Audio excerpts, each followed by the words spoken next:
In 1941, 3 million German soldiers stormed into Soviet territory.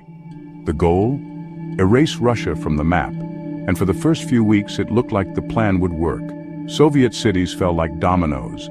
The Soviet army was collapsing. Entire Soviet divisions surrendered. Germany was already celebrating victory. The Soviets then used the scorched earth tactics, which actually means they started burning their own cities, flooding their own land, and starving their own people just to slow the Germans down. This wasn't strategy.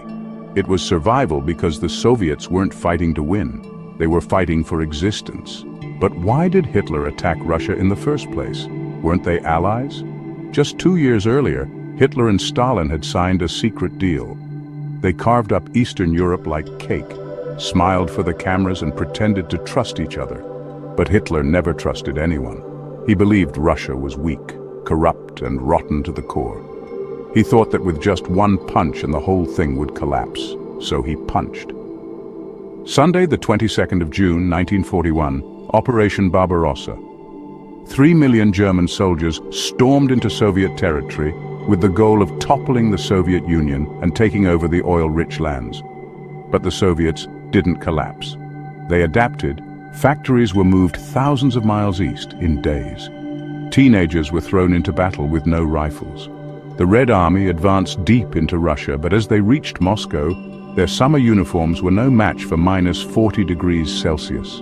Engines died, limbs frozen. But Hitler refused to back down. Even when his troops were freezing to death, even when his generals begged for retreat, he said no, hold the line.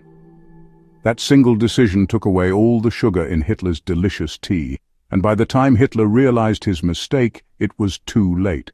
He had awakened something brutal, relentless, and impossible to kill, and at this point the Soviets began a major counteroffensive. They didn't just fight back, they tore through their own army, purging the weak and promoting the ruthless and rebuilding a force that could survive hell. Thousands of fresh troops equipped for winter poured into the front, and what was left of Hitler's army was torn to shreds. Frozen corpses littered the roads, tanks stuck in snowbanks. Soldiers marched barefoot in minus 40 degrees Celsius.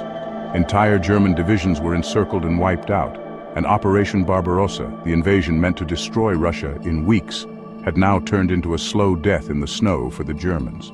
By every military prediction, Russia should have collapsed, should have fractured, should have vanished. Russia shouldn't have existed, but it did. And you know what came next? They grew bigger and stronger.